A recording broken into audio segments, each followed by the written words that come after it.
Bonjour, mon nom est Dave Kissy de la firme Zins Beauchesne et Associés. Et aujourd'hui, je vais vous parler des approches de développement de produits chez Toyota. En fait, dans les 15-20 dernières années, il y a eu beaucoup d'intérêt sur les approches de production qu'utilise Toyota. On parle ici de Kanban, on va parler de Kaizen, on va parler de 5S, de Pokayoke. En fait, c'est des termes qui ont fait beaucoup leur chemin dans le monde occidental. Beaucoup d'implantations qui ont été faites également dans les usines et dans les procédés même ou les approches de fabrication ou l'approche opérationnelle dans les bureaux. Mais quand on parle de développement de produits, c'est beaucoup moins clair qu'est-ce que Toyota fait par rapport aux autres entreprises. Pour regarder l'approche de développement chez Toyota, on va procéder par regarder finalement l'approche de développement en fait qui est dite Lean. On va tout d'abord regarder les aspects de processus, par la suite les aspects de ressources et en fait la compétence au niveau de ces ressources-là, pour la suite regarder les différents outils et technologies. Ça va être regroupé en 13 caractéristiques. Tout d'abord, commençons par les caractéristiques qu'on trouve au niveau des processus. En fait, quand on parle au niveau processus, tout d'abord, on retrouve la valeur perçue au niveau des clients, c'est-à-dire d'établir très tôt dans le processus qu'est-ce que finalement les clients mettre de la valeur pour se concentrer là-dessus. En fait, mettre de la valeur à la bonne place et éviter de perdre son temps ailleurs.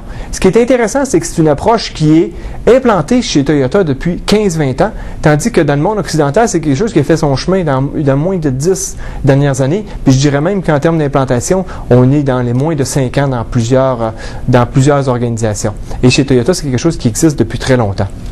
Par la suite, on regarde au niveau de l'approche d'innovation en amont. Encore là, quelque chose qui est extrêmement intéressant, que les gens de Toyota, on parle que c'est implanté depuis 15-20 ans, tandis qu'au niveau dans le monde occidental, c'est quelque chose qui est assez populaire depuis, en fait, en termes de discussion, depuis une dizaine d'années, et qui est dans une perspective beaucoup plus proche de l'implantation dans les entreprises proactives, je dirais, depuis 5 ans. Mais du côté de Toyota, c'est des caractéristiques qui sont implantées depuis 15-20 ans au niveau de leur organisation. Par la suite, pour continuer au niveau des processus, on retrouve au niveau de niveler le PDP.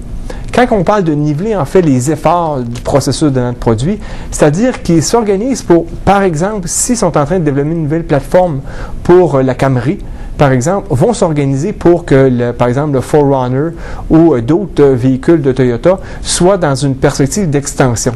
C'est-à-dire qu'on ne fera pas concentrer tous les efforts de nouvelles plateformes dans les mêmes années, mais vraiment niveler les efforts par une approche vraiment de planification stratégique et de cartographie stratégique de leur développement de produits.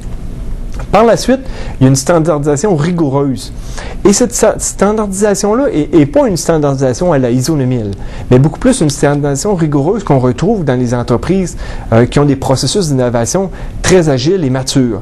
C'est-à-dire que l'ensemble des gens utilisent les outils et les processus d'innovation, mais cette standardisation rigoureuse, finalement, quand vient le temps de l'utilisation sur le terrain, bien, les gens ont une excellente compréhension de l'objectif de l'outil ou des processus qui leur permet finalement d'adapter et d'avoir une flexibilité quand vient le temps de son application. On retrouve ça dans les entreprises occidentales qui sont assez agiles dans leur développement au niveau de développement d'innovation, c'est qu'ils adaptent en fait leur processus d'innovation en fonction de la réalité de leur projet.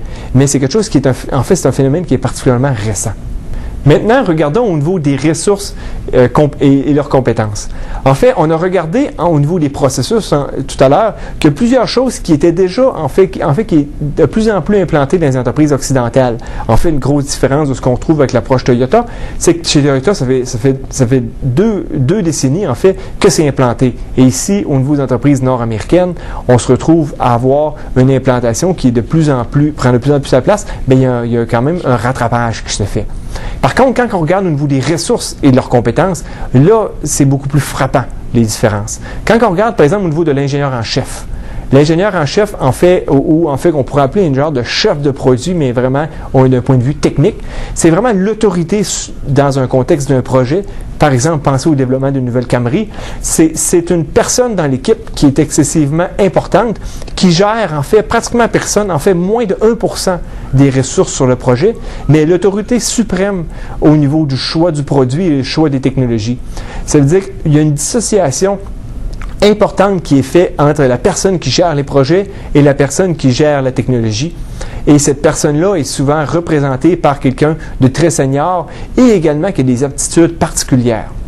On retrouve par la suite, au niveau équilibrer les expertises. On cherche beaucoup à s'assurer d'avoir des expertises fonctionnelles équilibrées, c'est-à-dire d'avoir l'ensemble des fonctions de l'organisation qui ont une compréhension des affaires au sein de Toyota.